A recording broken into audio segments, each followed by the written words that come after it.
Happy Bloomsday 2025, and welcome to the Mining the Delkey Archive podcast, in which we take a Delkey book every so often, talk to Delkey authors, Delkey translators.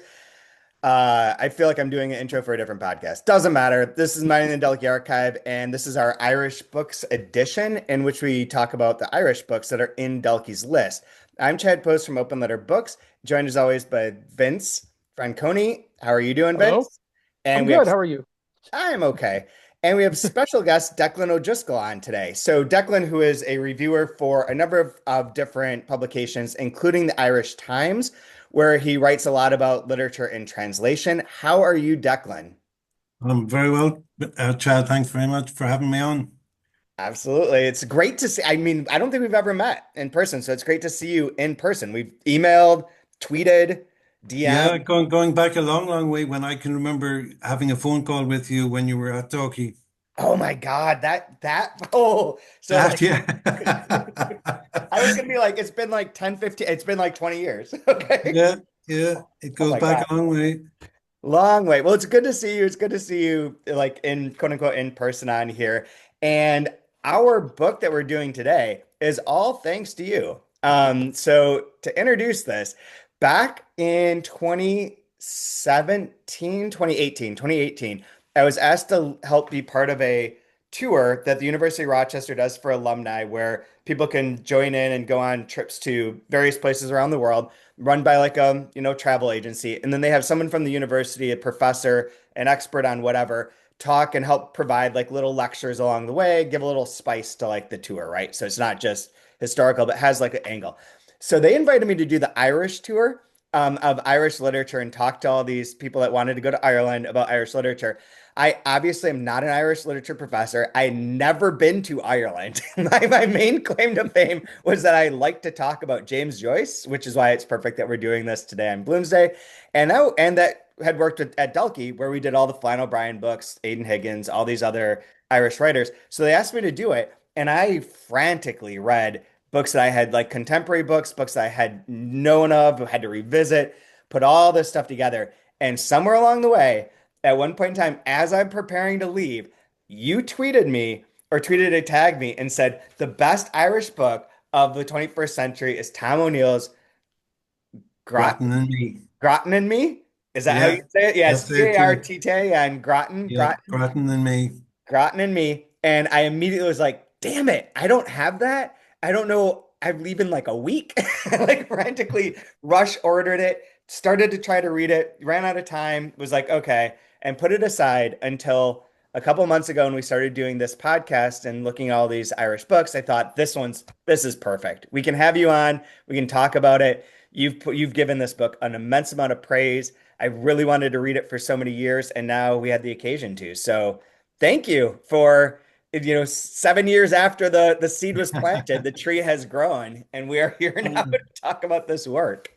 Yeah, you're very welcome. I had a tangential connection to the book getting published at all in that um, when John O'Brien moved to Ireland, he first lived in a fairly central part of Dublin, Okay. and then he decided he wanted to move to somewhere else.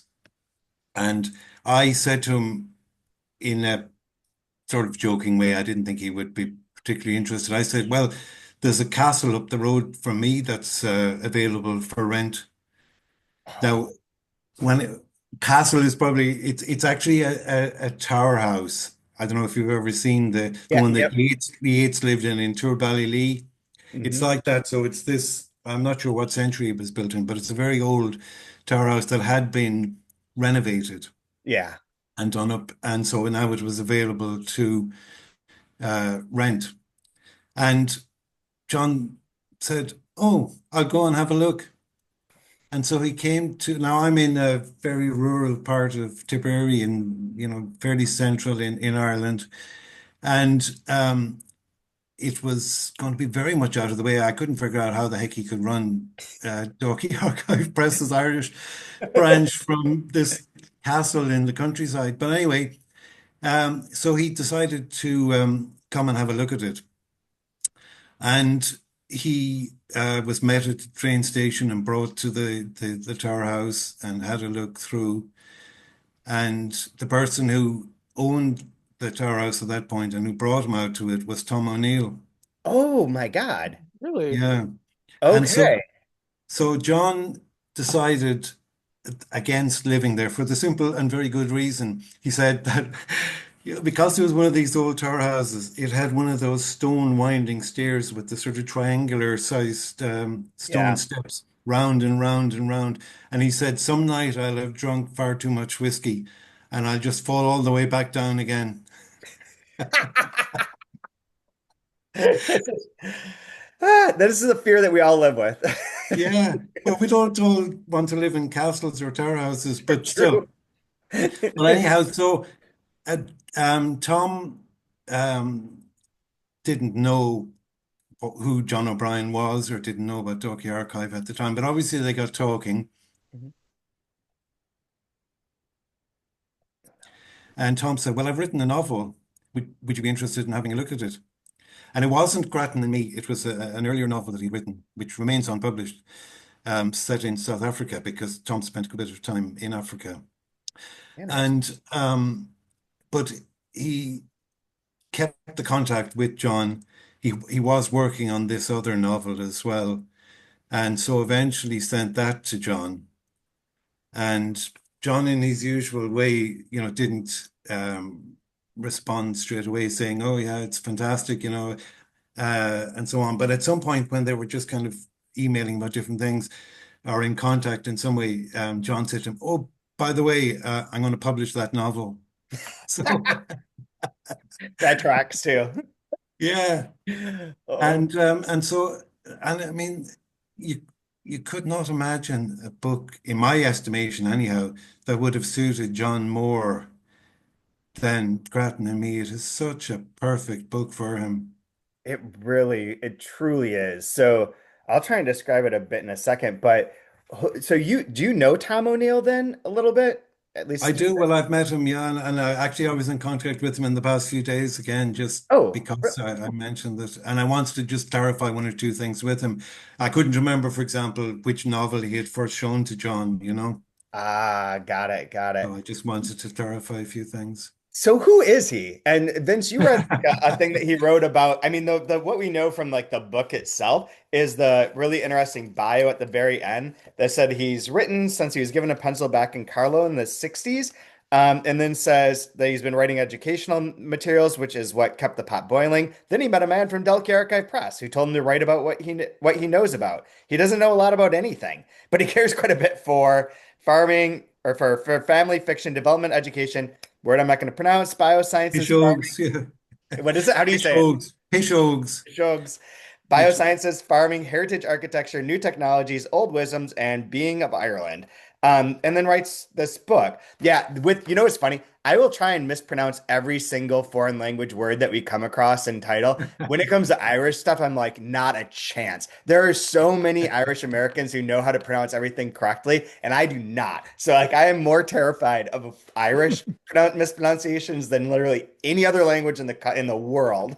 Really? Is that, I mean, considering all the Don't writers know you've why. worked with from all over the world, I mean, some of the Irish names are, it's kind of a joke, I think, on American talk shows to have like Saoirse Ronan or someone come over and then like have Jimmy Kimmel be like, here's a list of Irish names I don't understand. And then it's kind of like a dumb American joke where it's just like, how do you get Siobhan from this?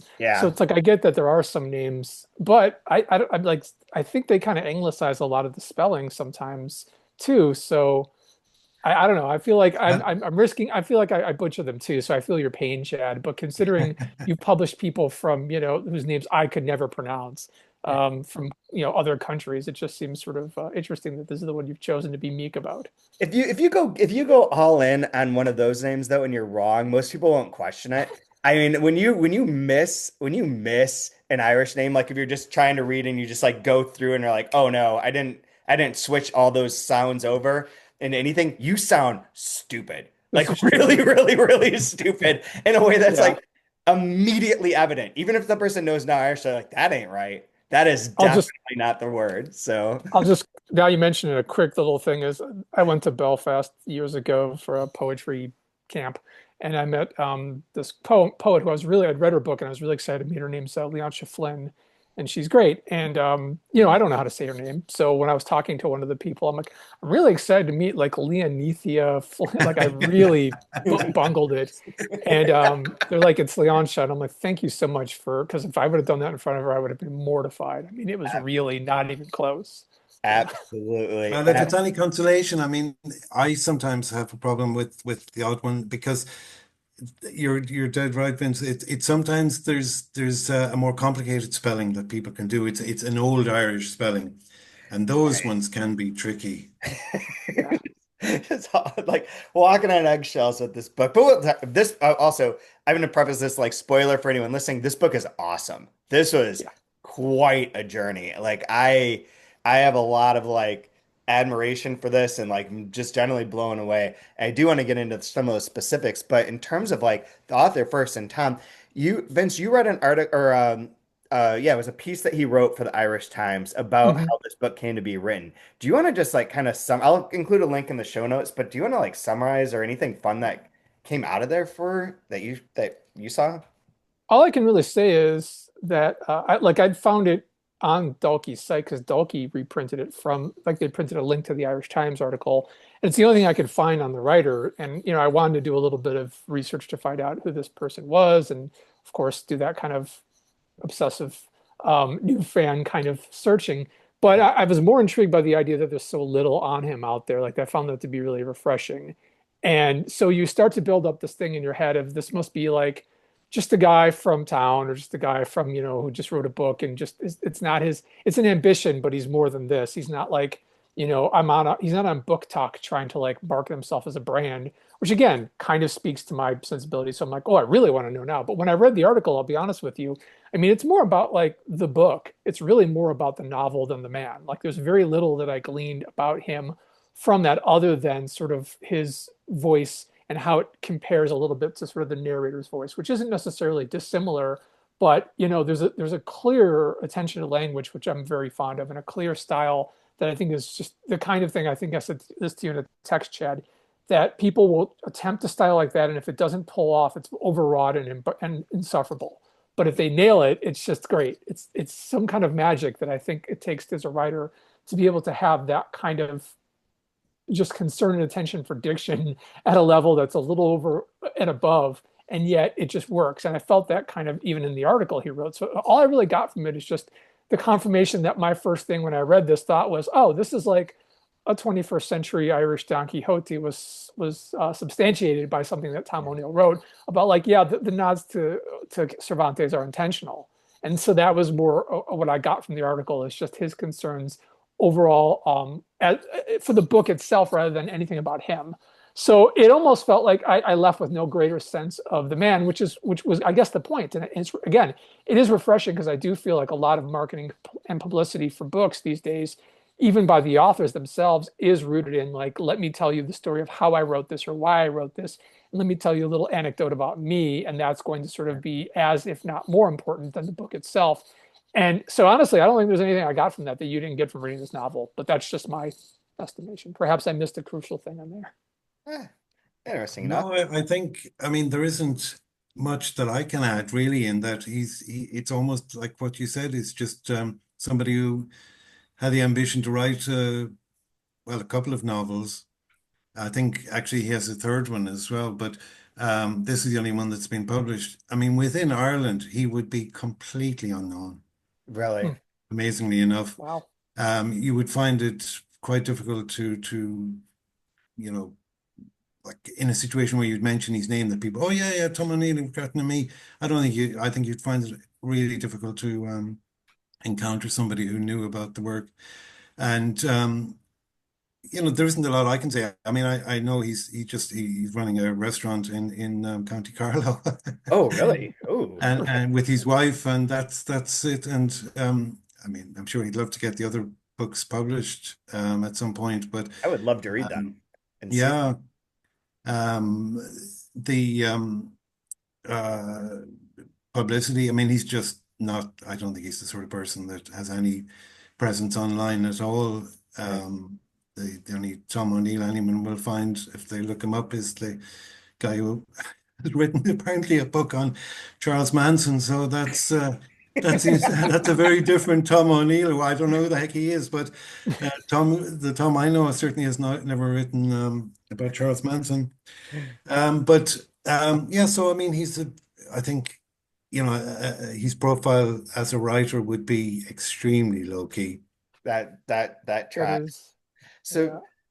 for anyone listening who hasn't had a chance to read the book, I'm going to try and summarize this, and you guys jump in where I get things mixed up. So there is a sort of frame narrative in which it's based on this person named T. Francis Neal, who finds this manuscript that's going to be published, and the manuscript was published, and it was published by a press called, is it Blarney Press? Yeah, or Blaney Press of Explain. 74 Camden Street, which keeps getting repeated, called Lovelessness, Mustard, and Miscellany, in which it talks about how a character is at Grattan Fletcher's funeral, meets one of our main characters, a main villain. Again, name I'm gonna butcher trying to say the last name of.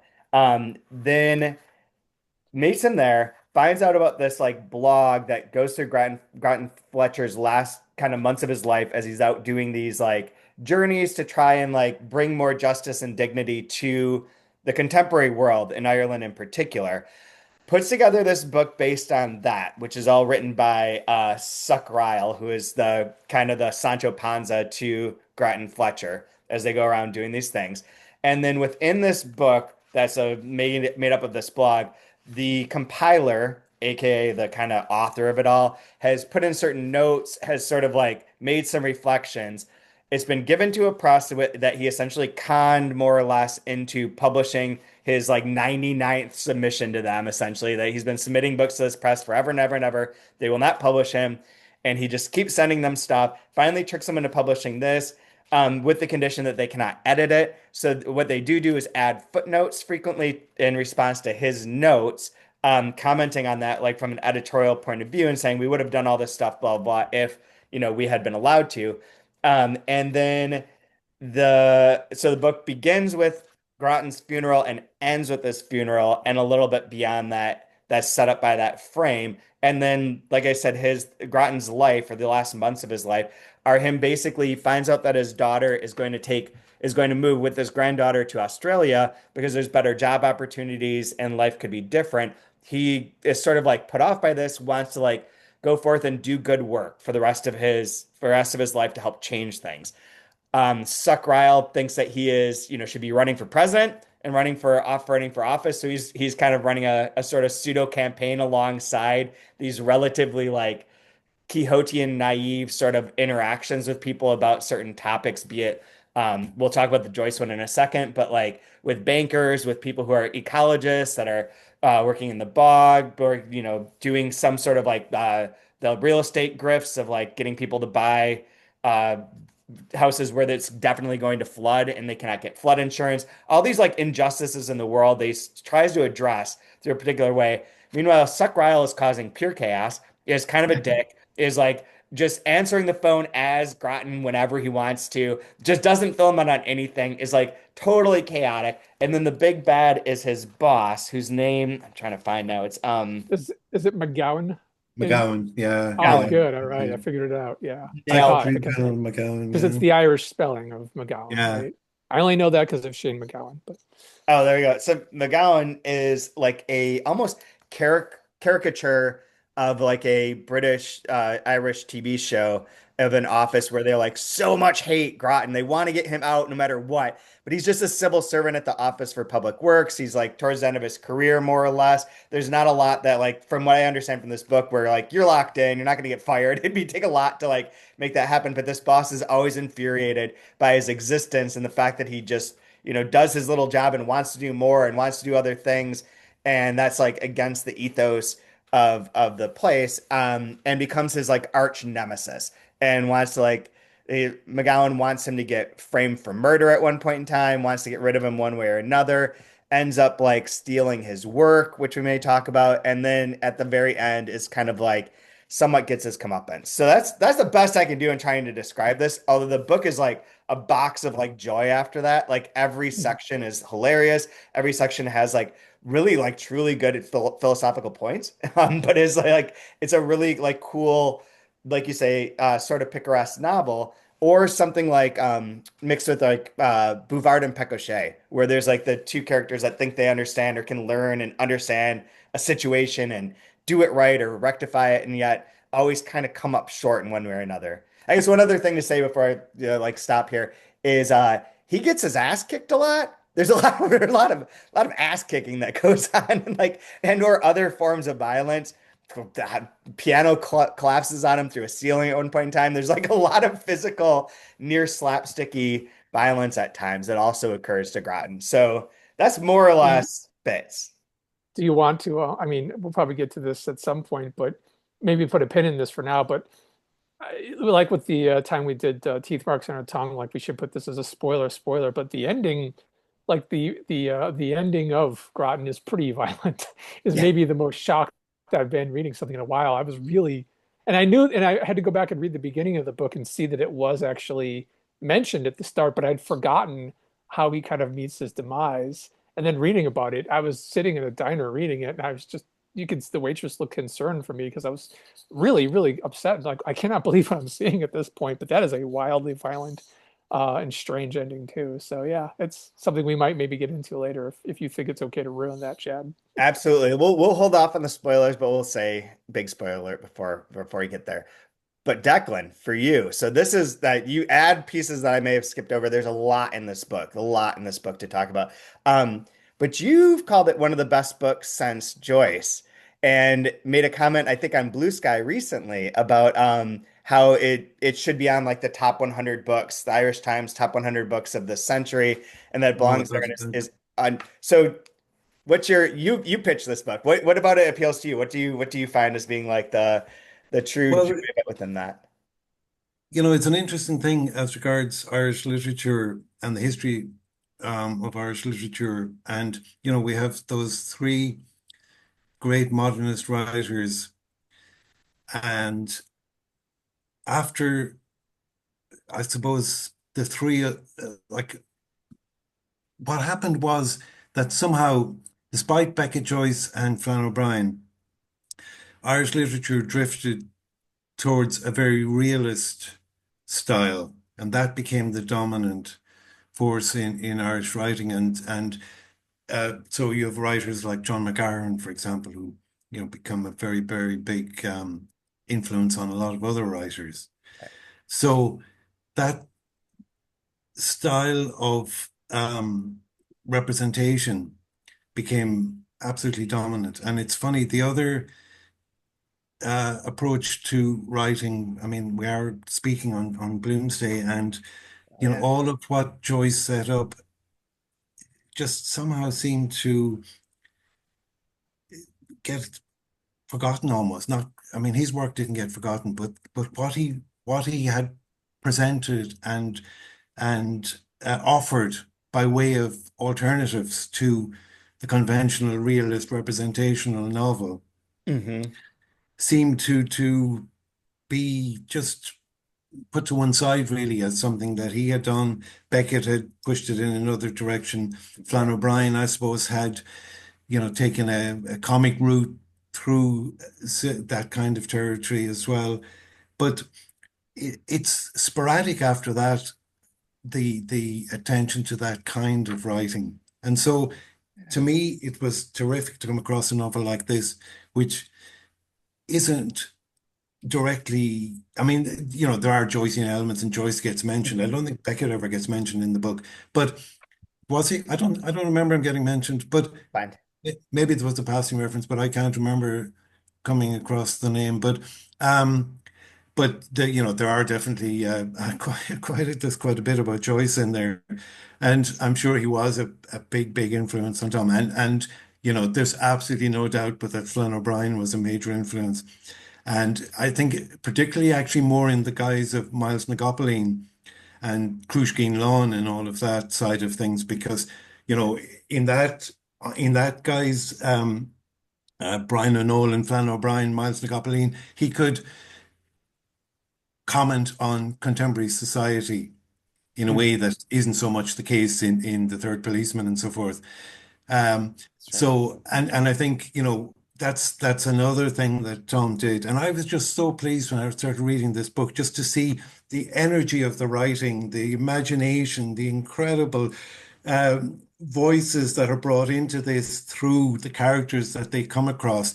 I mean, for example, to me, I suppose, the standout encounter in the whole book is the one with the guy who's painting a barn roof, and he is just the most eloquent person, with the most amazing use of language. And he's just this guy that they just come across, who happens to be on top of a barn painting it with a brush, or big huge brush or something, and they just have this absolutely superb conversation. And for that alone, I was just so thrilled reading the book. I just thought, my God, here's somebody who's making full use of the that brilliant, Hiberno-Irish language, and also, just willing to let his imagination run completely wild. I mean, there's no um, there is a thread through the book, but I don't know, it'd probably be over stressing it to call it a plot. In a way, Right, right. Yeah. there's Yeah. a kind of, I mean, we know that Grattan has died at the very beginning. Hmm. That's how the book begins, so there's no spoiler there. And it's a book. I don't think you could spoil it really anyhow, because even Yeah. knowing a couple of details isn't going to ruin it, because the whole beauty of the book and the joy of the book is in the language. And as you've said, like it takes the kind of structure of Don Quixote. So the two guys go off and they just have these encounters with people, and the encounters can be interesting enough, but it's the talk between the two guys that's and I mean, it's so funny at times. It's absolutely hilarious. What Because you have one person who, again, following that kind of template of Don Quixote, you have one person who's quite earnest, very much wanting to do good in the world and so forth, and wants to see the best in everybody. And you have Suck Ryle, who's just the most sarcastic, bitter guy who just cannot see the good in anything or anybody. I mean, it's just an appalling individual. It's just so funny, those dialogues and the things that he will say to people. It's just, Yeah.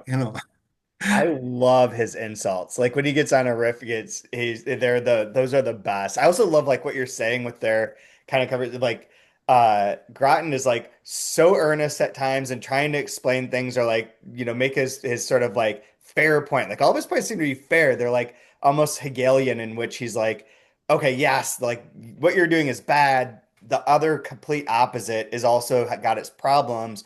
Here's like a way to like, can't we be just, essentially, or can't we just be a little bit better off? And then Sukral saying like all kinds of insults and crazy stuff, and they never interact with each other in those points. There's so many conversations where it's like they're running parallel, and he'll say something like Grattan just ignored what Suck said and moves on with the next part.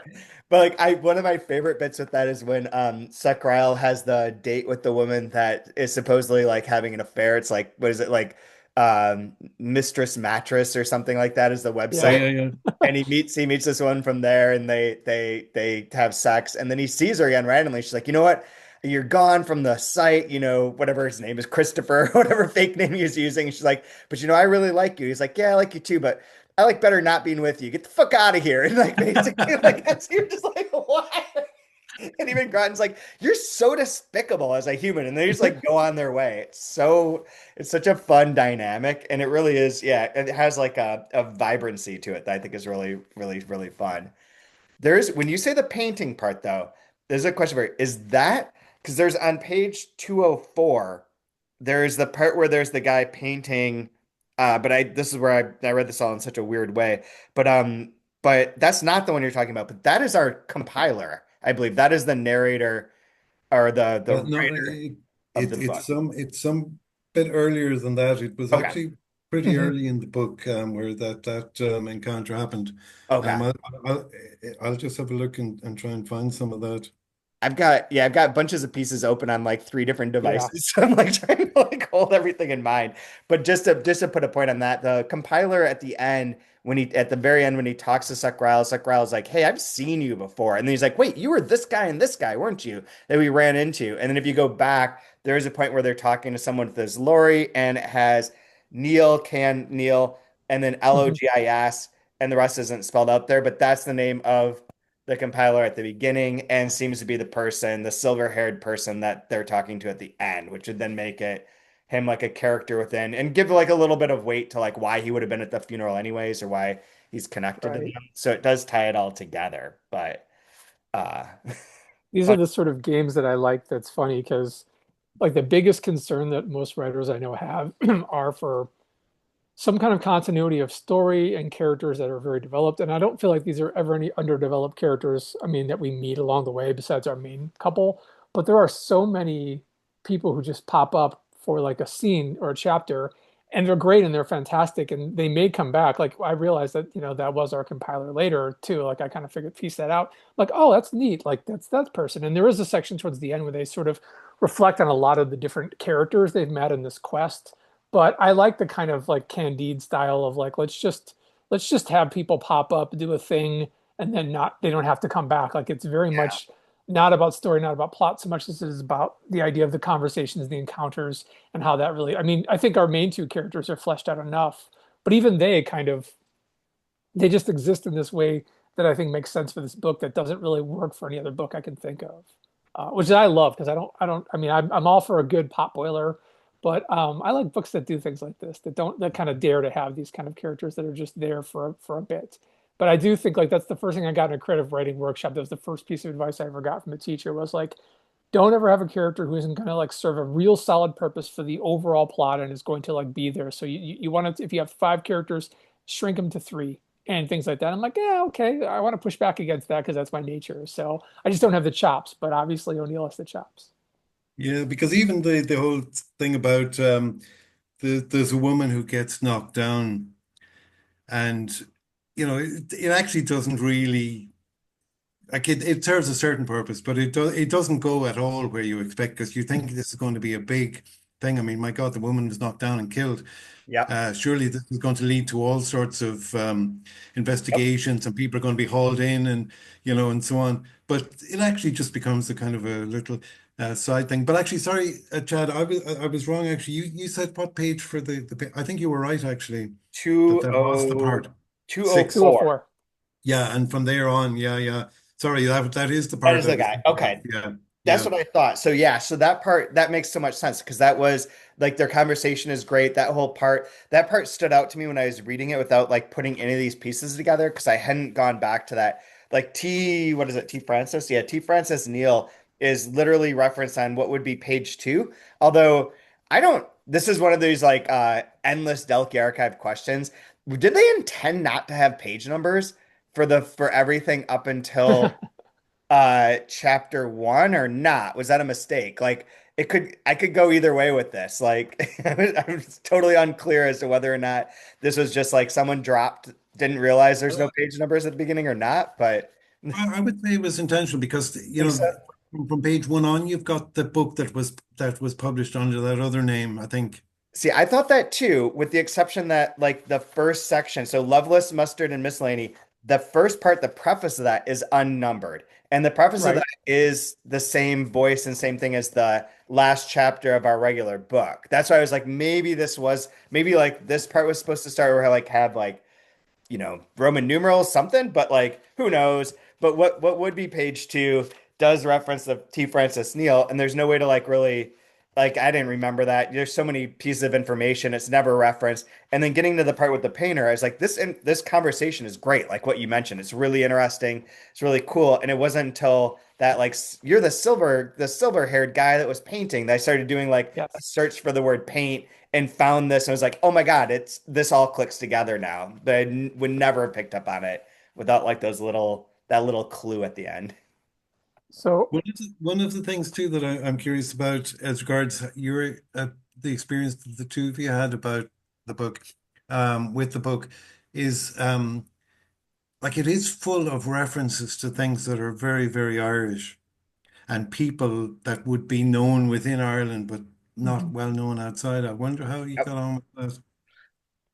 I definitely did some Googling, at least twice, that I can think of where I'm like, I'm always I'm okay if I get things in context for what they're supposed to be, and if I don't have every single piece of information, because it is Bloomsday and Joyce is probably my favorite writer. So I learned a long time ago, you're not going to get everything, but you can get it in context and you can reread and you can reread and you can get more and more. And I love that.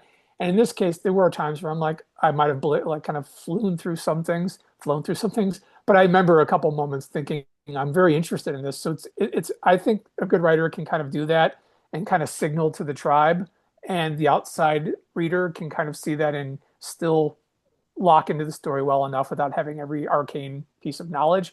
But it is interesting when there's something going on in a novel that makes me kind of put it down and hit Google to find out more. And I can't tell you why some things maybe strike me as more important of research than others. But there was maybe a historical figure or two that I don't think I knew, that I just decided I need to know this for the, and then I'd read it and go, oh, okay, that lends something, but I probably would have been fine. So I don't know. I think it's easier to get away with these days when we live in the era where you can just immediately kind of put your book down and grab your phone. I don't know what it was like for the scholars of 1936 or 1939 looking through Finnegan's Wake, like how they ever did it. But I, Yeah. Different world. Yeah, I had the unfortunate situation of reading the majority of this book on the plane, both to Krakow and then back from Krakow. So like I couldn't do that. Like there were things I marked and I read half of it in a book and half of it on my Kindle, and I would mark things to look up later and then forget. So there were a handful of times too where I was like, I'd like to look this up, but I've got enough of a context that it's not going to prevent me from moving on. But I also think that like within the sort of like conversations that they have, those seem very universal. Like for an example, like the one where they're talking to the bankers and they're like, you've screwed like what do they call it? Like the 10,000 movement or whatever it's going to be of like the Yeah. 10,000 people who have been like evicted because they can't pay their mortgages and going to this like swanky country club meeting of all these bankers and people, financiers of that sort, who are like, do not care about those particular people. And Grattan being like, this isn't cool. You can't do this. This is like, can't we? They are paying the price for what you built. Like you made the mess and now you're punishing these people.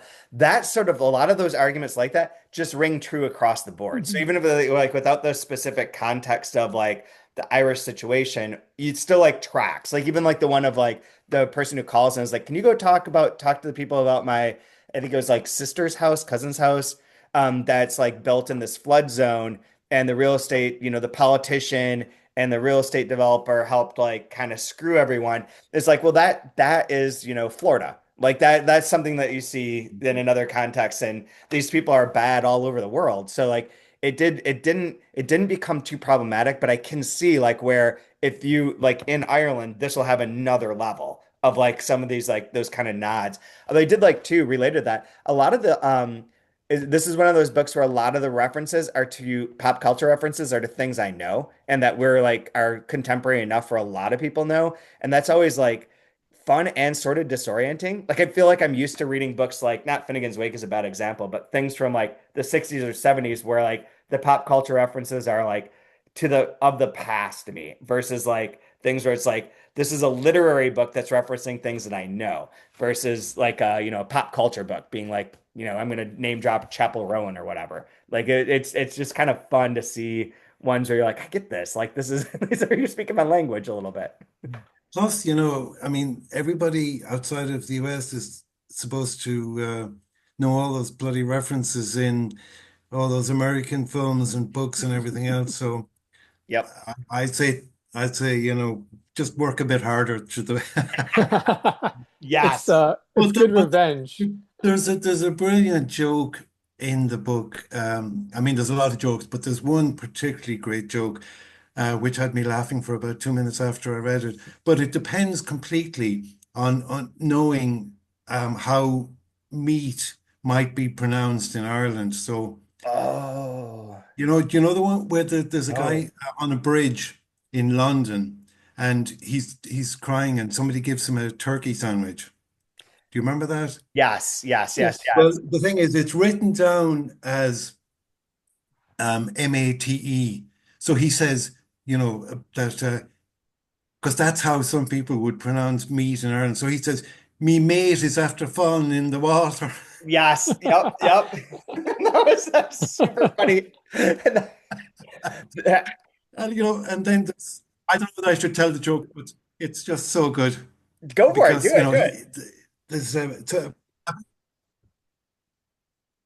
yeah, well, a policeman comes along and hears him saying, my me mate is after falling in the water and thinks, obviously that's his friend who's after jumping in, and jumps in, thinks nothing of it, takes off the uniform, jumps into the river, and swimming around trying to find the his friend, and eventually then the guy just leans over and says, "Ah, it is too late now. I've eaten all the bread."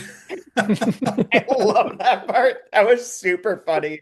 That Oh, it was was super brilliant. funny. But it just, I just thought, God, somebody else reading it is going to see it as mate and think, what, I don't know, what the hell is this supposed to mean? That makes sense. Yeah. There was one that came up twice that's in there that I couldn't quite figure out was there was a joke or like a reference to like the two ways of using the word may.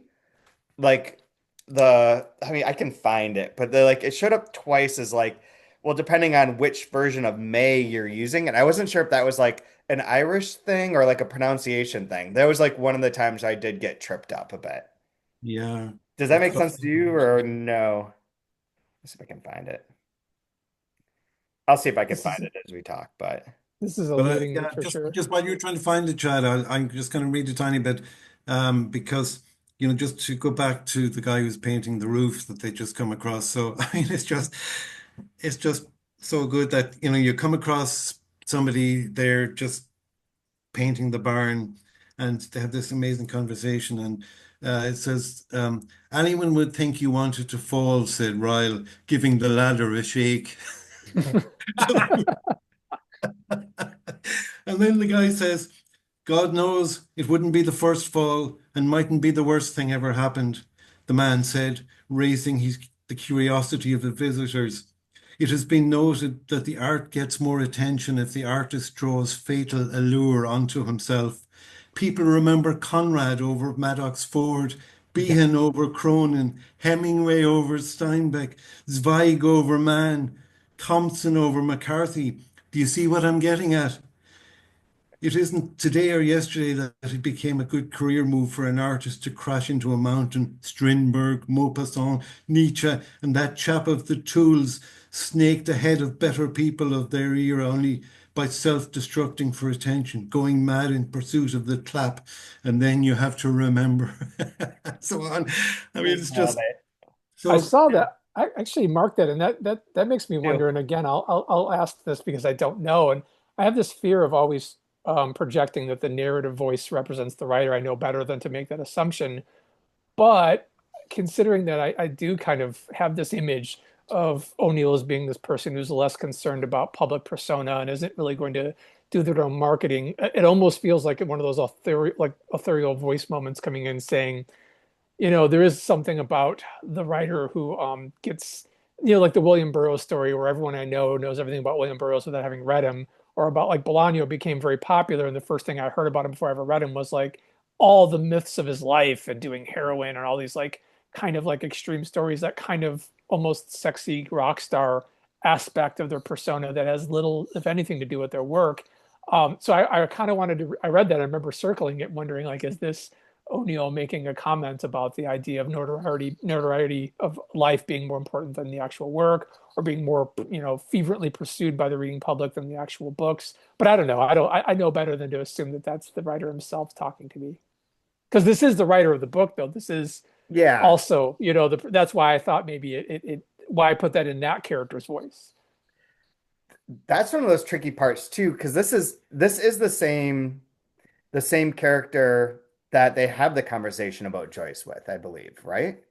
He's got strong, in the notes, he has a strong opinion about yeah. Joyce. And he's a big opinion That's about hilarious. Joyce. And then like the guy's like, well, I tried writing for the same publisher, submitted things over and over and over again. They're like, why don't you try someone else? And I'm like, no, which then relates like back to that earlier story. Um, but there was like God, what was I gonna say? I forget what it was. But that part where he's talking about Joyce and naming all the authors in their discussion over like where he is, the editor's notes on that are very funny too, because they start kind of making fun of our compiler, who's also the character within that scene. Yeah. That like that those boxes within boxes of referencing. I thought it was cool. Those that I marked that same section with those same names and thought the similar thing of like, well, this is a cool like little nod here. And I do like what you said, Vince, about like the life over the work. It's also interesting that this book references Sorrentino, which I thought was like, Yes. which is like feels like a nice little nod to Delky because Sorrentino's not, Irish. That could have been John actually. Yeah, that could have been John because there's also if you remember when they're up with the woman who was involved with the politics in Northern Ireland, Yeah. um, the one that kind of who turns out to be not quite there as they saw her. Awesome. Um, but there's just a passing reference, where I think it's Ryle who's looking at her bookshelves. And because you remember they break it, Ryle breaks into this house and so on, hmm pretending that he owns it and that it's just this place that he has, even though he has great trouble finding it in the first place. Uh, uh, and then just when the Hacken opens the goes in, thinking that there isn't going to be anybody there.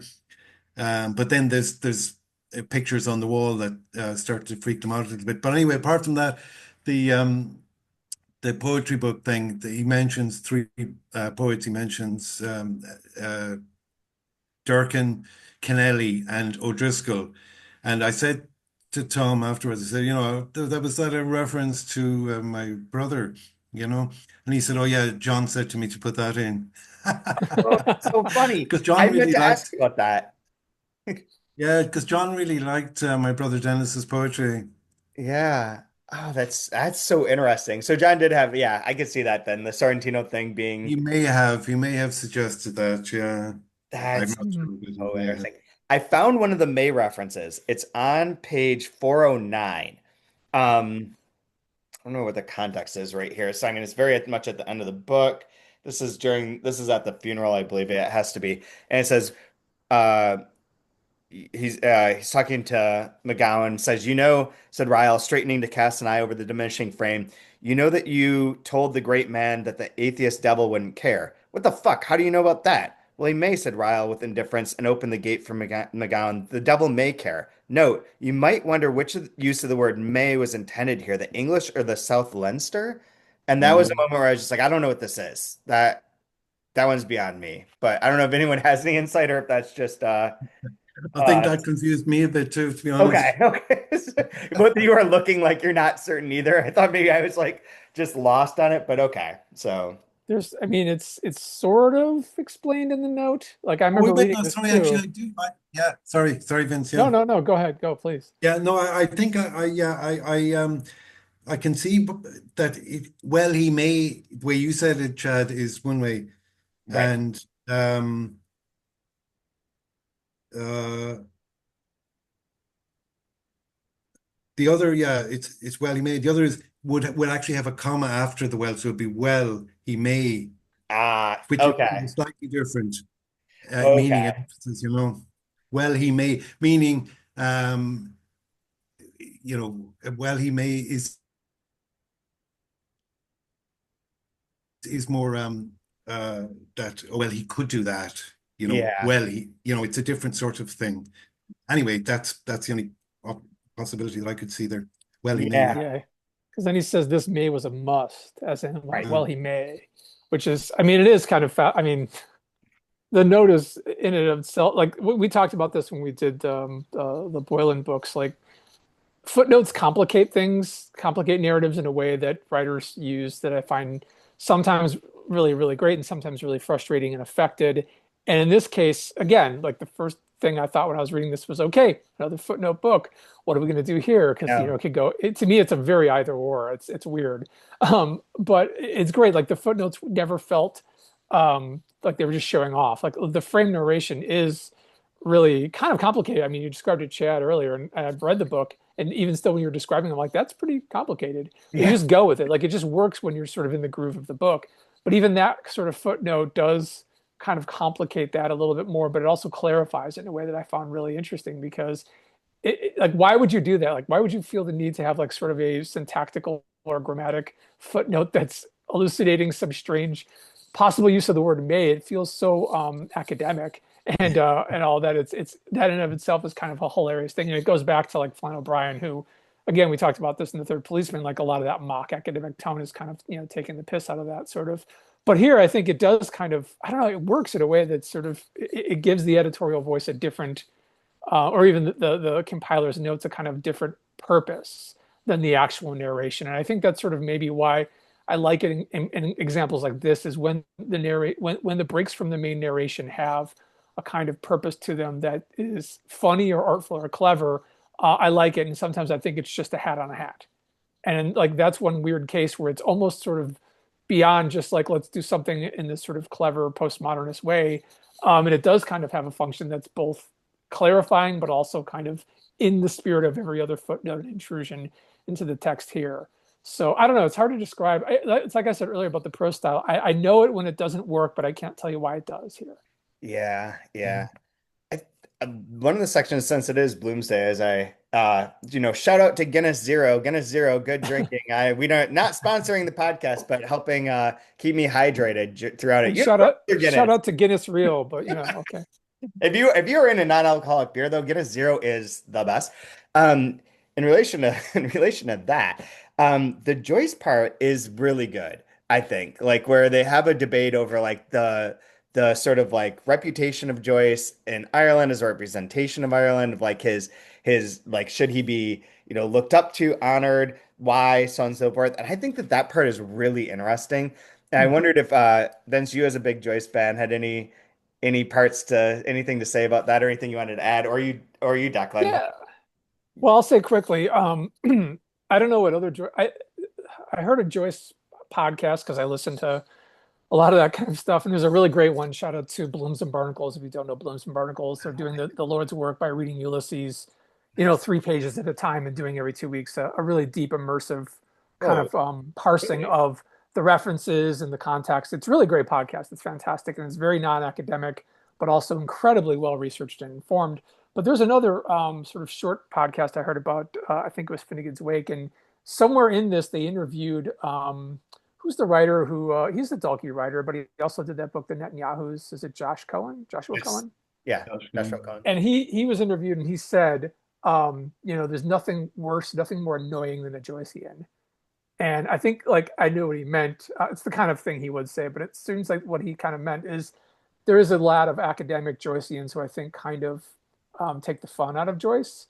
Hmm. And I get that, but I've also always known that there's, I'm not, obviously, I'm very American, so I'm reading this as an American, not from an Irish perspective, but I do know that like his history in Ireland, it's not like he was embraced in his day. He was talking a lot of shit about the Dubliners of his day.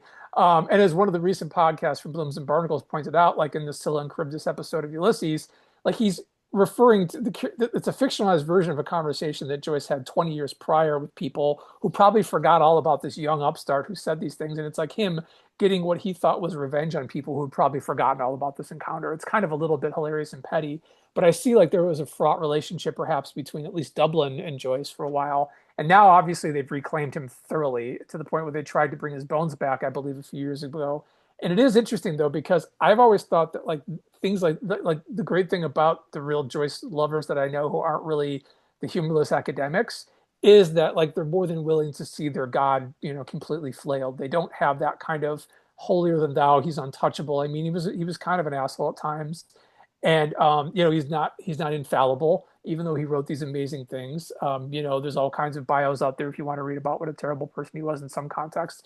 But what I love about this is kind of like I have to assume that the writer Tom O'Neill is a fan or an admirer. And I have to feel like the kind of takedown of him in this section is very much like in line with what when I went to Dublin and I found out that the statue of Joyce is referred to as the prick with the stick. It's just like, the Irish have a kind of need to, yeah, he's the greatest writer we've ever produced, but fuck him. Yeah, kind of like the way I've never met, Declan, you can tell me I've never met anyone from Ireland who has anything good to say about Bono for some reason. It's almost like you're too good for us, so we have to take you down or something. Oh And so no, I had to assume that was it. Don't Okay. look to me to say anything good about Bono, that's for sure. Yeah, me neither. Who shows up in the book too as like one of the front runners to take over that they're gonna gamble on when you can bet on like who's gonna win the elections. Bono's like negative 500, which I think is good odds. I don't really understand betting, but Well, I just, I very just, so I funny. just, all I'm saying is like, this is my convoluted way of saying, I assume this is the typical kind of, there's reverence, but there's also let's mock as we revere, if that makes sense. I don't know, but Yeah. this could again just be an assumption. And the Grattan's like defenses of Joyce are I think are interesting because they're kind of like really about art. And I did have it wrong. They're talking to MacLean. So MacLean and Ryle are both of the like no Joyce, no whatever. He's not even really Irish. He leaves, he shits on the country, so on and so forth. And then Grattan's like defenses are like I mean part of it is about sentimentality. And being like, sentimental fiction is always crapped upon but like that's not that shouldn't be that case but then also like his big call to it which I think is interesting is on page 250 says for me it's not about how well he executed his chosen form or how insightful were his experiments with languages and sounds nor is it only about Dublin for me, his is a legend of valor we could all do worse than to emulate.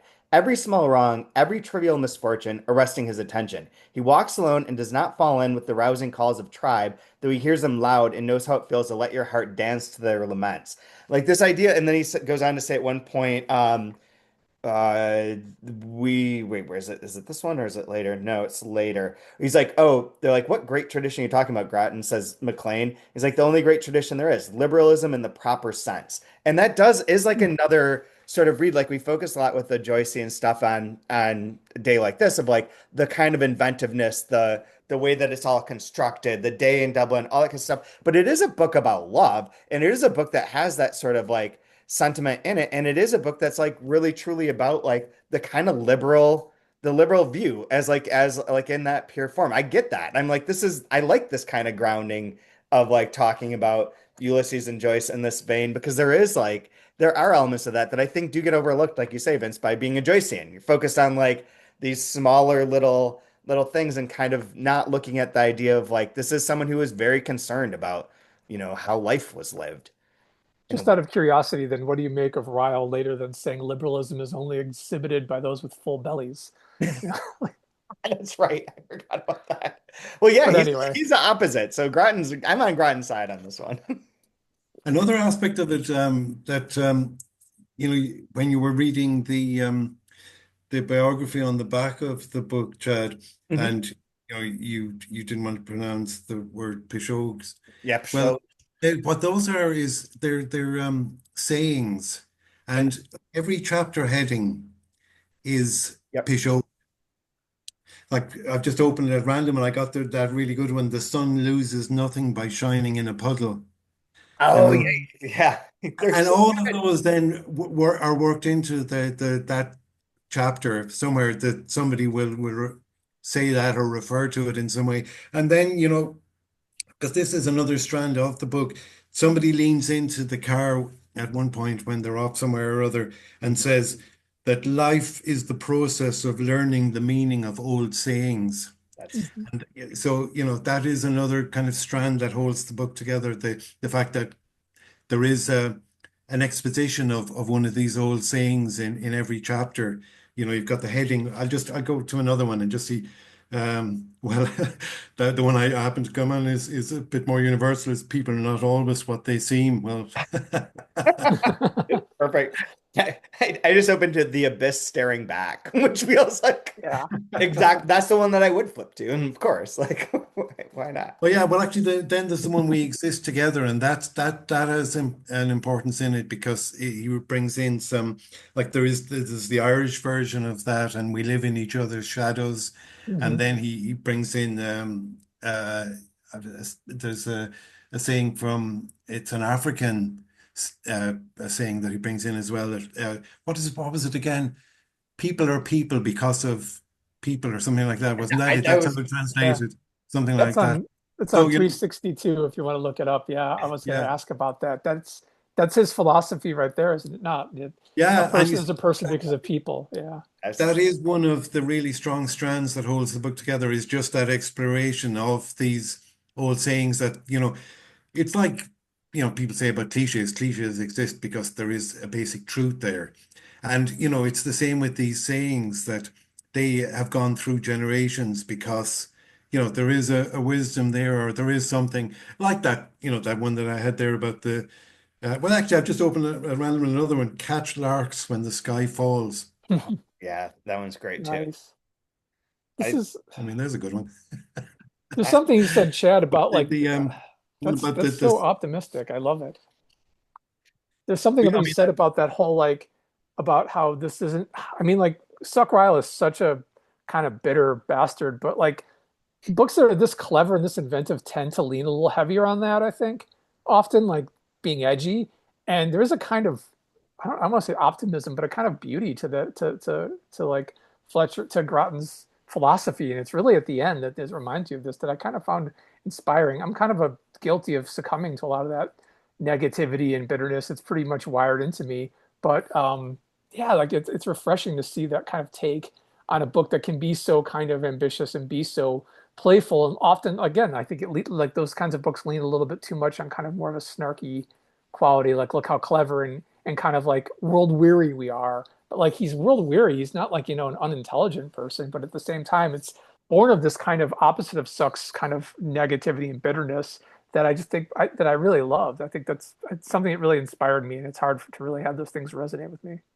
yeah, and he obviously through touring around gets to explore different aspects of Ireland's history and so forth. So, for example, the part where the piano falls down that you were mentioning, Chad, is in this, um, you know, completely run down Anglo-Irish house, which would be a real feature of the country post yeah, independence. yep. Where there were those fantastic houses, which, of course, when they could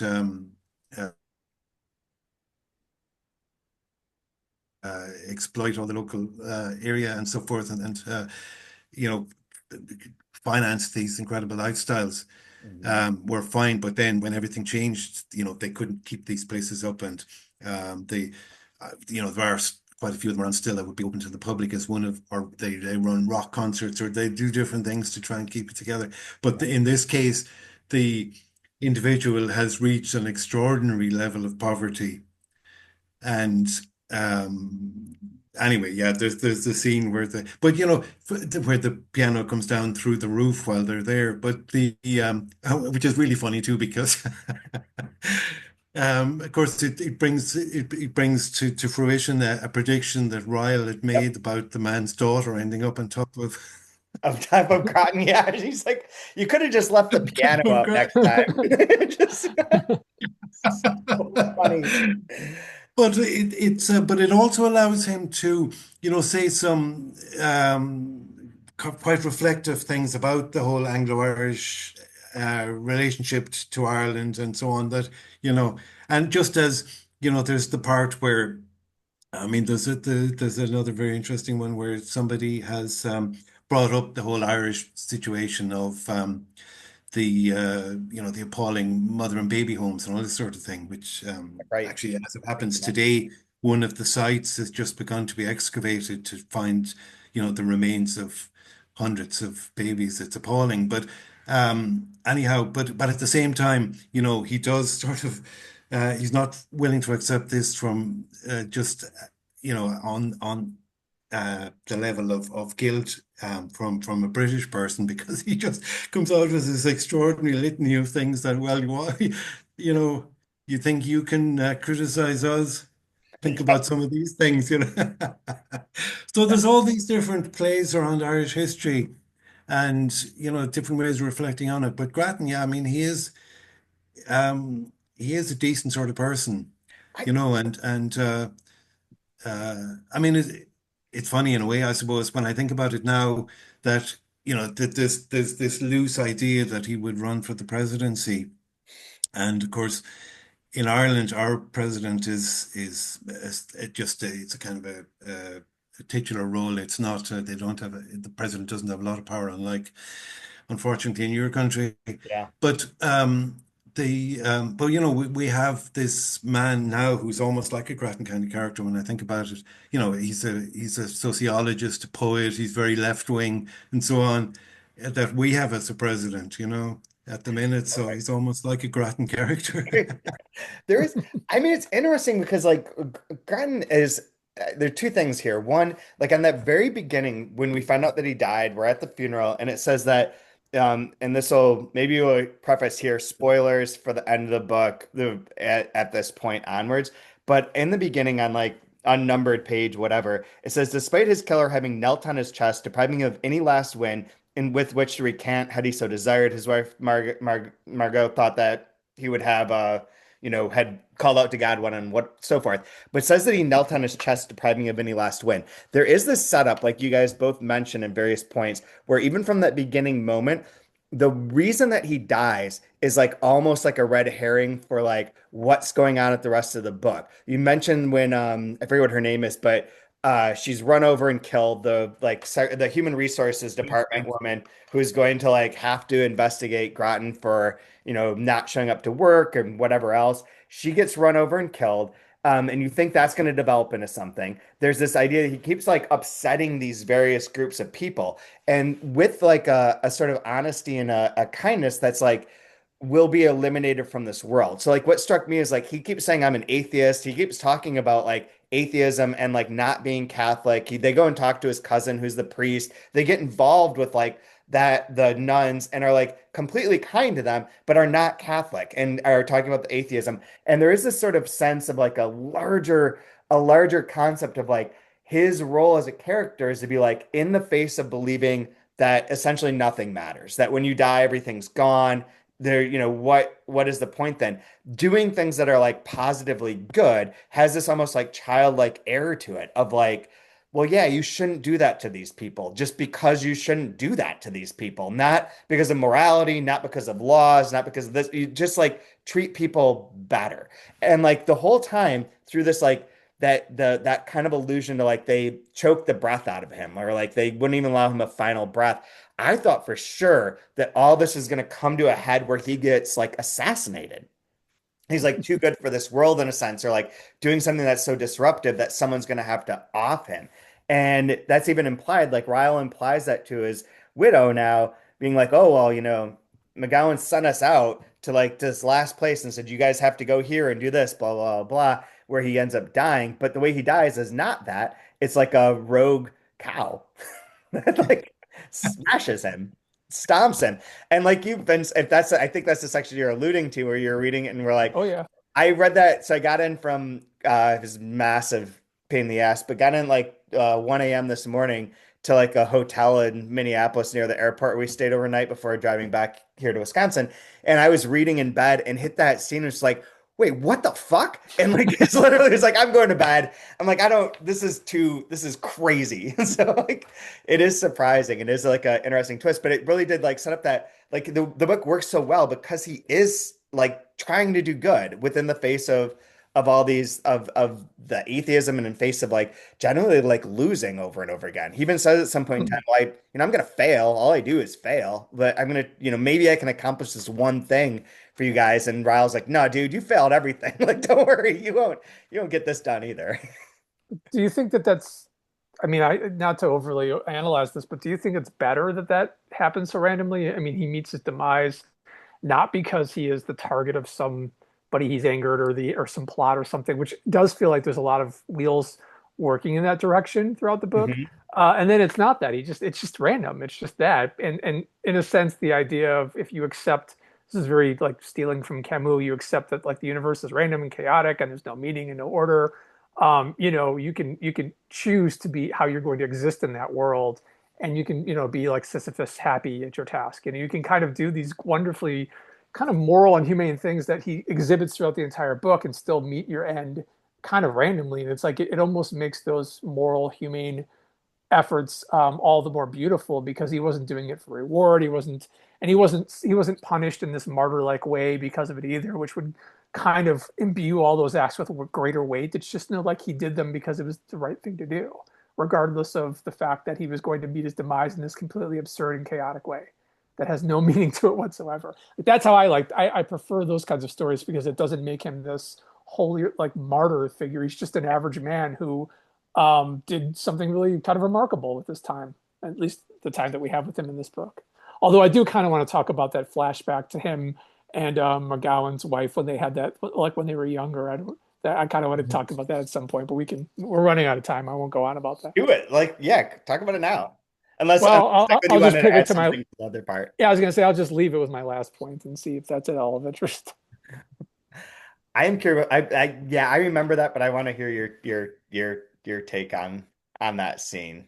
So do it, Vince. Talk about it. Well, I kind of, this isn't a criticism because it's not like I wanted more of that necessarily, but it was one of my favorite standout parts of the book because I kind of feel like they set up, O'Neill sets up Grattan early on in this book as not being, again, like a holier than thou perfect figure, but he is kind of an admirable figure. He's kind of the hero. He's the good guy, whereas Ryle is kind of the fun, terrible kind of other to him, which I love. So I think that's fine. But then we kind of get this vision of him as a bit of a cad, not necessarily a cad, but like a bit of a ladies' man early on, like when he was younger. And there's this kind of aspect to him.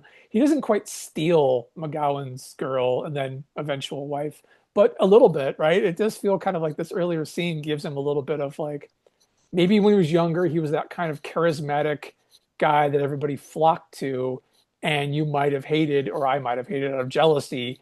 And yet, like we see him as a mature adult and a family man who is actually a pretty admirable guy because I don't know, like I'm reading a lot into this, but I had this idea of like seeing him younger as kind of like a partier who's like, stealing women or, being very successful and charming with women. Again, gives like another dimension to his character that I think is fascinating because I feel like I knew this guy in college and maybe was a little envious of this guy and maybe I could have been the McGowan to Grattan at that point had I grown up and swallowed a lot of that bitterness. But I don't know, like it's interesting to see that coming a little later after we've been well introduced to Grattan in this other way, if that makes sense. Well, Yeah. but yeah, and I mean, what I found extraordinary and unexpected too was that later on there's a whole other subplot where McGowan steals essentially a book, or all the notes for a book that Grattan has assembled, and manages to get this published as a book, which going back to the scene where you were talking about Suck Ryle waiting for this woman to come.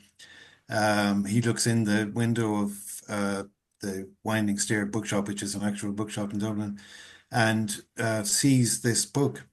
And so, of course, he obviously tells Grattan about it. Now, I mean, I thought this would lead in a very different direction from the Right. one it leads to. But instead of immediately ringing a solicitor and all the rest of it, he just said he has been fooled earlier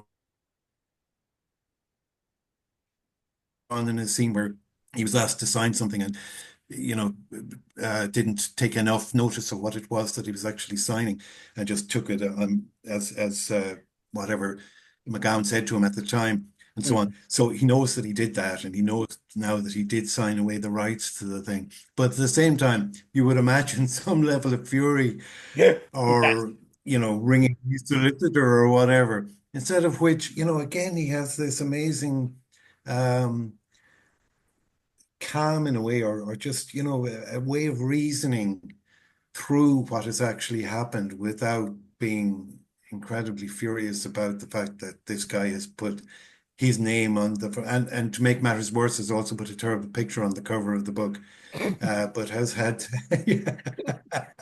But it's just amazing. And I mean, I suppose that's just consistent from the time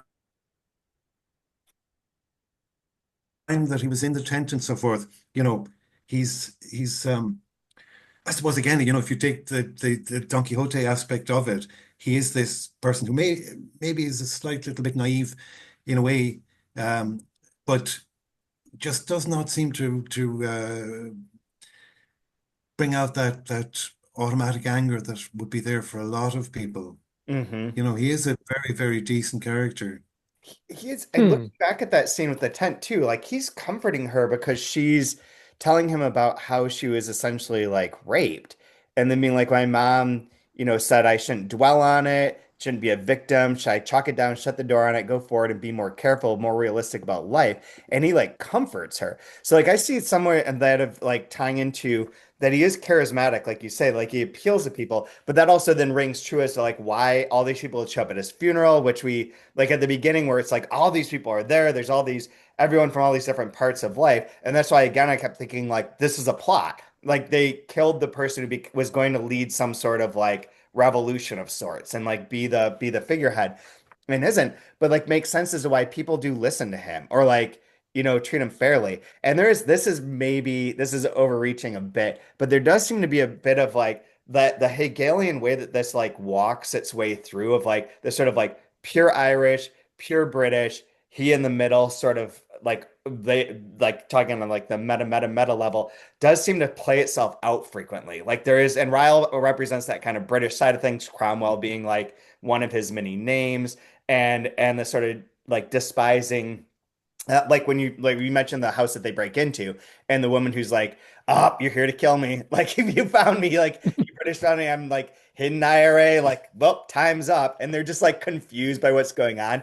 But it's interesting there is like this balance, I think, between like the Irish situation and like a like sticking to like what it should be in every way, the Catholicism, the like beliefs, the everything with that, the British sort of like Britishisms, and then him sort of weaving in between that, and like his charisma and his ability to be like honest about it, and in almost like a very naive or like simplistic way, but like aware that like no one answer is complete. Like he can't give them Hmm. like the like when he talks to the businessmen, the bankers, and they're like, well, what are you, just a communist? He's like, no, everyone knows communism did not work like right away, and the problem was that they kept trying to make it work. So he's like clear like yeah, there's this pure capitalism, the pure communism. Those are both wrong. Isn't there a way that we can just be decent to people? And I think that that's really important. But the other thing that the whole time I was reading this book would make a great TV show. And I hate to say that in some ways because I don't care for like that concept of like,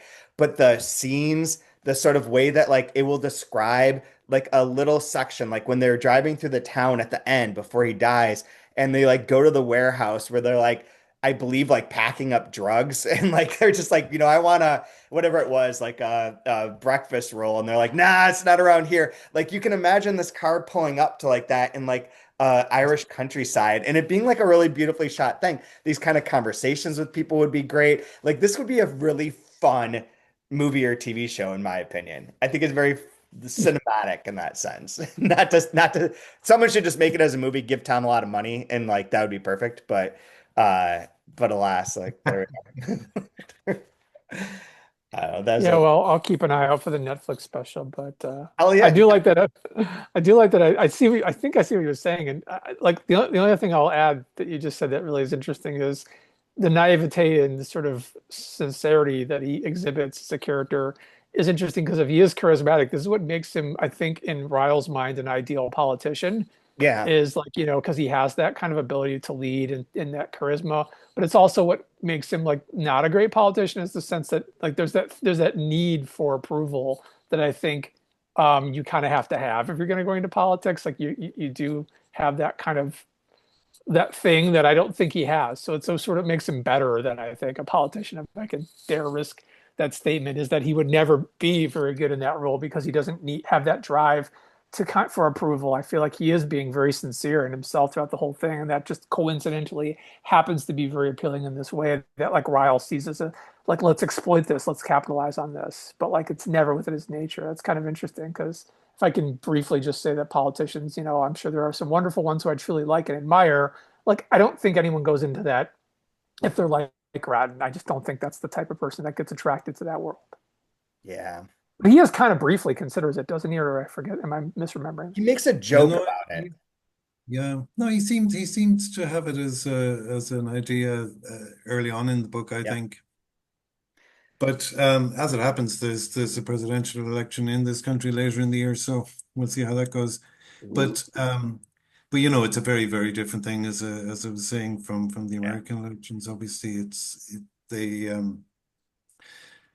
tend to be quite unpredictable, really, in terms of who will go. But I'll tell you one sad thing that occurred to me when I was reading the book he mentioned somewhere along the way that no Irish politician has ever got up and started denouncing immigrants, something of that sort. Mhm. Well, a few years have passed since the book was written, and unfortunately, that is no longer the case. Yeah. You know, for a long, long time, Ireland was free of that kind of far right politics, but it hasn't got the grip that it has in some European countries. Yeah. But it is simmering away there. And, there's definitely much more of a feeling of that. Of course, it's allied to the fact that, there is a much greater that, yeah, that unfortunately, somebody like Grattan as a politician probably has missed their chance in terms of the atmosphere that there is in world politics at the minute. Yeah, it sure feels like it, doesn't it? Uh, Yeah. I heard that there is a small MEGA movement of Make Ireland Great Again, but I hope that's not true. Well, there, the only good thing about the far right parties that exist at the minute is that they hate each other more than they hate anybody else, it seems. So they spend a heck of a lot of time fighting with each other. that's nice. I did in the Krakow airport see two, like a kid and his dad, and the kid was probably like, 30, with bright red hats that said "Make Poland Great Again." And my first reaction was like, is this a joke? Like when was Poland so great that you're going back to? Like the times they were talking about within like the MAGA movement, like Poland's getting like screwed like hard as a country like during that time there. So I don't know what's going on with their right wing, but they did have like a very deep right wing president that was elected like 2 weeks ago. But when I was there, I asked about it, and they're like, "Oh, same thing, like what you're saying." They're like, "Yeah, it's figurehead. It's not that they're not going to have any power. It's not really, it's not good, but like it's not going to change a lot. Nevertheless, that is a scary. Yeah, we need Groton. We don't need those people. I'd rather have someone who's like philosophically inclined and like picks fights over like Bishop Berkeley instead of someone who's picking fights over a wall between here and Mexico. So uh, Yeah, well, yeah, as I say, it's funny. I don't know whether Tom would have thought of um, Michael D. Higgins, who is our president, as being in any way related to a Grattan type figure, but he would certainly be regarded as somebody that has, a very decent attitude to people and has long through his political career being on the side of the less well off and so forth, but also like when he makes speeches, they're full of references to arcane sociological studies from the 1960s or something. It's that sort of thing that he can draw on his own academic background as well as having the kind of compassion that you know is as we say pretty sorely lacking in the world at the minute.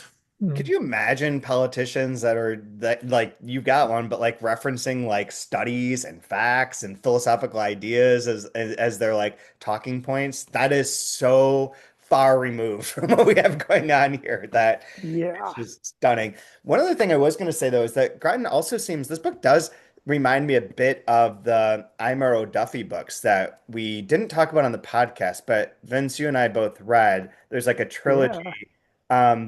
is it The Adventures of the Spacious Man on the Street?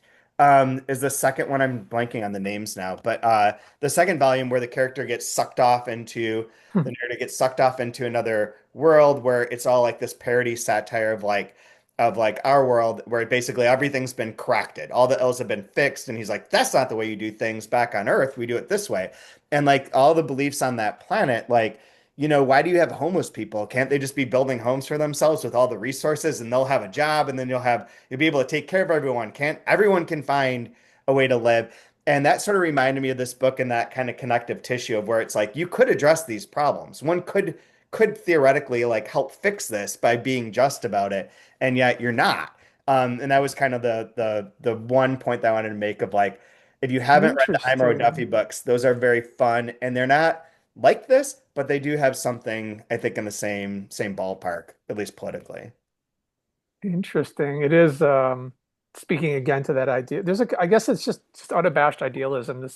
I mean, I read this years ago, and I don't know how true it is, but I think like Neil Postman wrote in one of his early books critiquing tech that like we have enough technology. If there are starving people in the world, it's not because of a deficit of technology or resources or ingenuity. It's just we don't do it.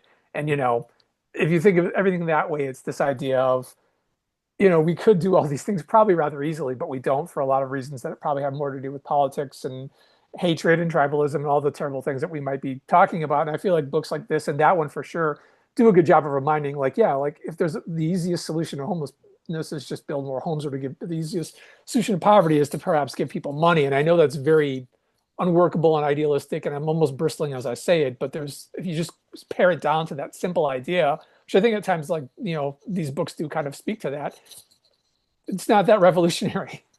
Right. I listened to this book, Mood Machines, which I think I mentioned on like 9 podcasts now, but it's about Spotify and the rise of Mhm. Spotify and like how it's altered like both the creation and reception of music generally. And in the conclusion, they do talk about how in Ireland there was a test run of like a basic income, universal basic income for artists, both writers and Uh, musicians, and like what an impact that had. Specifically, this book is about music, but was that people who had never gotten even like this like few $1,000s was like, wow, this like changed everything. I could actually take time to create music instead of like trying to find a way to fit into the algorithm so that I can get the money to get the next thing. And it like really altered like their perspective on our artistic enterprises. And that was very, that is, yes, we need that. Go Ireland for like doing that on any level. Like that's awesome. yeah, that was a great scheme, but unfortunately, the the arts minister who introduced that didn't get re-elected at the last election.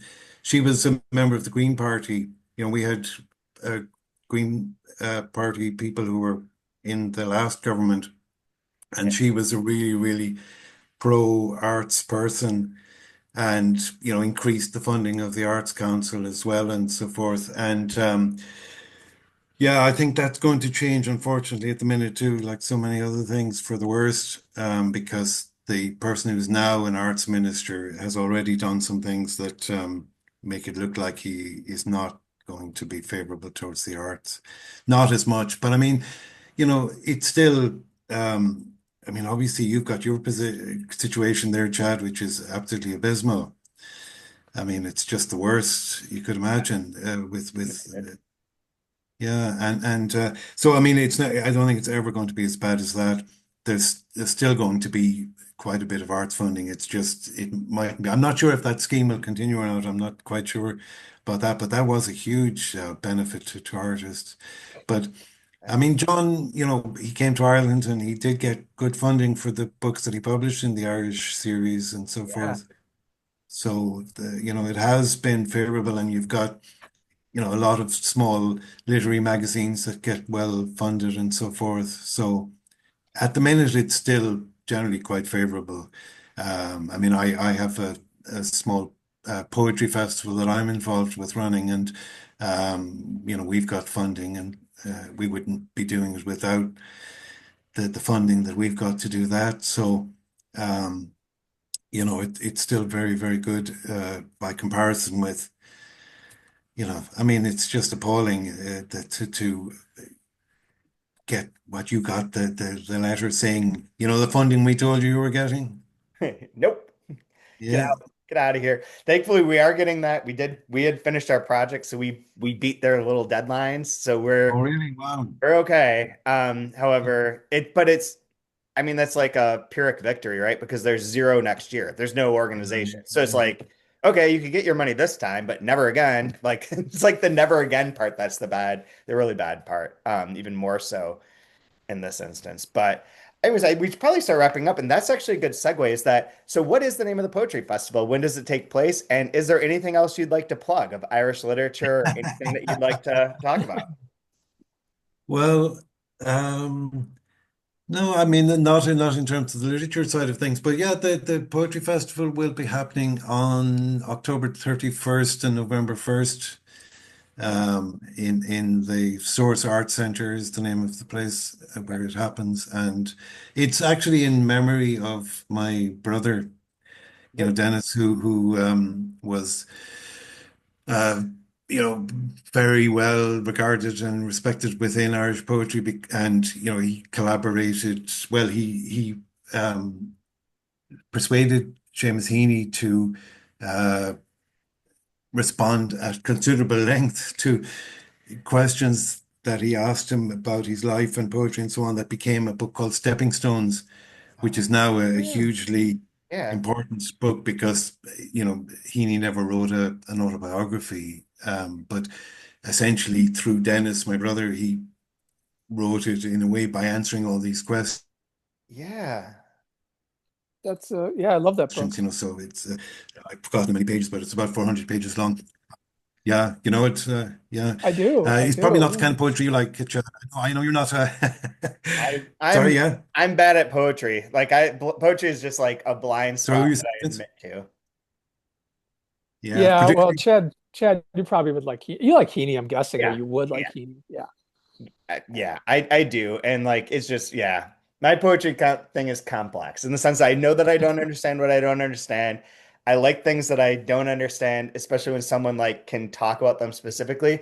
And my ADD doesn't allow me to read poetry in the way you're supposed to. I like blitz through it and never like figure out how to like appreciate on the right level. And then, my childlike nature is like, well, if I don't understand it, then I don't like it and it's not good, which is also immature. So, you know, it's like it's a me problem. Everything related to poetry in my response is definitely a me problem. But that's that's all very interesting. So poetry, I will. Do you have a website for the festival? What's it called? it's called Circling the Square. Circling the Square. Yeah, no, we don't have a website. We may get one together, but yeah, I mean, you'll see on Blue Sky with Okay, my tweets I will find it and link to it. or And whatever you call them, and that I'll be mentioning. Yeah, perfect, perfect. And Vince, you have our next book for next month. Yeah, I decided that I it's high time I've read Aidan Higgins after for whatever reason just not getting around to any of his books. But I've read more about him and heard more about him than I've ever read. I've never read a word of his. So I feel very ashamed of that considering how much I do love Irish literature and especially anything that sort of tips towards modernist, which I think he gets lumped in with a lot of like as the sort of heir to Beckett and people along those lines. So, but I can never remember the name of the book I'm supposed to start with. So, Chad, you Language recommended Go I Down. start with what is it again? Yeah, Language Go Down, which was reissued as a Delkey Essential a couple of years ago, maybe. That is the one that would be the best one to start with. We'll talk about that next month. And then I think what would be interesting is I will also read, if you're a big Higgins fan, you get excited about this book. Scenes from a Receding Past is the other one that's really a big novel to look at. And then the month after, so we'll do that for July. And then August, I think we should talk about his widow's book, Alana Hopkin, her book Dogs of Inisher, and she also wrote a bio of Higgins. So we'll do a couple of months of Higgins stuff, starting with Language Go Down, and see what's going on there. Because if you haven't read them, this is going to be fun. That'll be really Okay, interesting to see your reaction to. I know him through John O'Brien loving him and publishing a lot of the books, and I've read I think almost all the ones that Delkey's published, and really appreciate him. But it'll be interesting to hear you come at it from like not having that background, but knowing him in a different way. So, excited. I'm excited. anyways, well, thank you, Declan, for coming on here. This has been very, thanks very a lot. fun. Really enjoyed it. Yeah, this is great. It's great to do this. I hope we'll come back at some point. We'll do another book, another one that you can recommend that Yeah, is from this deep backlist, or at some point we'll spill out into other interesting Irish novels and writers that may not have been published by Delkey, but should have been or could have been, yeah, which would be fun too. And if you're watching this on YouTube, like, subscribe. If you're listening on Apple Podcasts or Spotify or wherever you get your podcasts, a review makes a big difference. Tell your friends, do all that kind of stuff. We'll be back in July with Aidan Higgins Times. And till then, I'm Chad, and thank you all.